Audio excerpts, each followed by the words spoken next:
Hello ಶ್ರದ್ಧಾ ಅವರೇ. Hi Bhuvan. ಛೇ, ಇವಳು ಎಲ್ಲಿಗೋ ಕರ್ಕೊಂಡು ಹೋಗ್ತೀನಿ ಅಂದಾಗ ಯಾಕೆ ಬಂದೆ ನಾನು?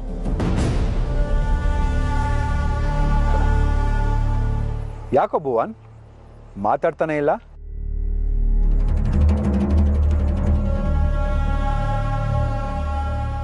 ಹೇಳಿ ಶ್ರದ್ಧಾ, ಅದೇನು ನನ್ನ ಮೀಟ್ ಮಾಡೋದಕ್ಕೆ ನೀವು ಭುವನ್ ಜೊತೆ?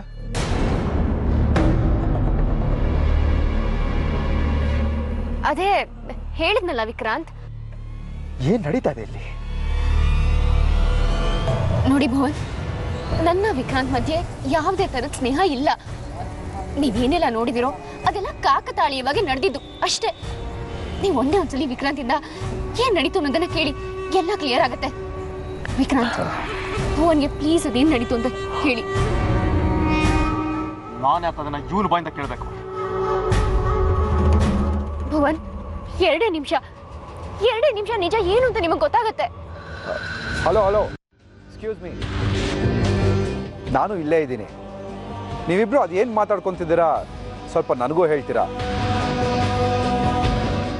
ನೋಡ್ ಕೃಷ್ಣಪ್ಪ, ಸಂಸಾರ ಅಂದಮೇಲೆ ಇದೆಲ್ಲ ಇರೋದೇ ಕಣೋ ಆಂಜನೇಯ.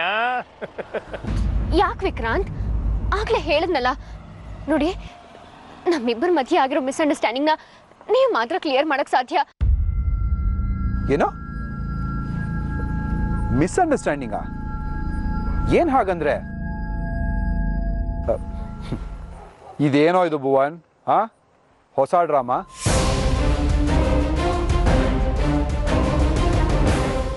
ವಿಕ್ರಾಂತ್, ಯಾಕೆ ಹೀಗೆ ಹೇಳ್ತಾ ಇದ್ದೀರಾ?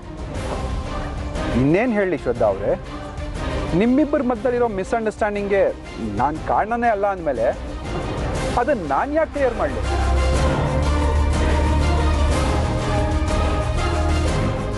ವಿಕ್ರಾಂತ್, ಸುಳ್ಳು ಹೇಳ್ಬೇಡಿ. ಹೇ ವೇಟ್, ಒಂದು ನಿಮಿಷ. ಸುಳ್ಳ? ಏನು ಹೇಳ್ತಿದ್ದೀರಾ ಶ್ರದ್ಧಾ ಅವರೇ? ನಾನು ನಿಮಗೋಸ್ಕರ ಎಷ್ಟೆಲ್ಲ ಕಷ್ಟಪಟ್ಟಿದ್ದೀನಿ, ನೀವು ನೋಡಿದ್ರೆ ನನ್ನ ಮೇಲೆ ಎಲ್ಲ ಎತ್ತಾಗ್ತಿದ್ದೀರಲ್ಲ, ನ್ಯಾಯನ ಇದು?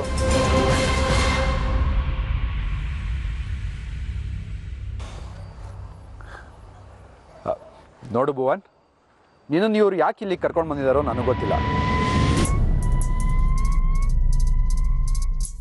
ಮೊದಲೇ ತುಂಬ ಬ್ಯುಸಿ ನಾನು, ನನ್ನ ಟೆನ್ಷನ್ ನನಗೆ. ನೋಡಪ್ಪ, ಅದು ಏನಾಗಿದೆಯೋ ಆ ವಿಷಯ ಹೇಳ್ತೀನಿ ಕೇಳು. ನೀನು ಅವತ್ತು ನನ್ನ ಕಪಾಳ ಕೊಡ್ತಿದ್ದು ನನಗೆ ಸಿಟ್ಟಿತ್ತು. ನಿನ್ನ ಮೇಲೆ ಸೇಟ್ ತೀರಿಸ್ಕೋಬೇಕಾಗಿತ್ತು. ನಿನ್ನ ಹೆಂಡ್ತಿನೇ ನನ್ನ ಹತ್ರ ಬಂದು ಭುವನ್ ಸರಿ ಇಲ್ಲ, ದುರಾಂಕಾರಿ ಅವನು, ನನಗೆ ಸಹಾಯ ಮಾಡ್ತೀರಾ ಅಂತ ಕೇಳಿದ್ರು.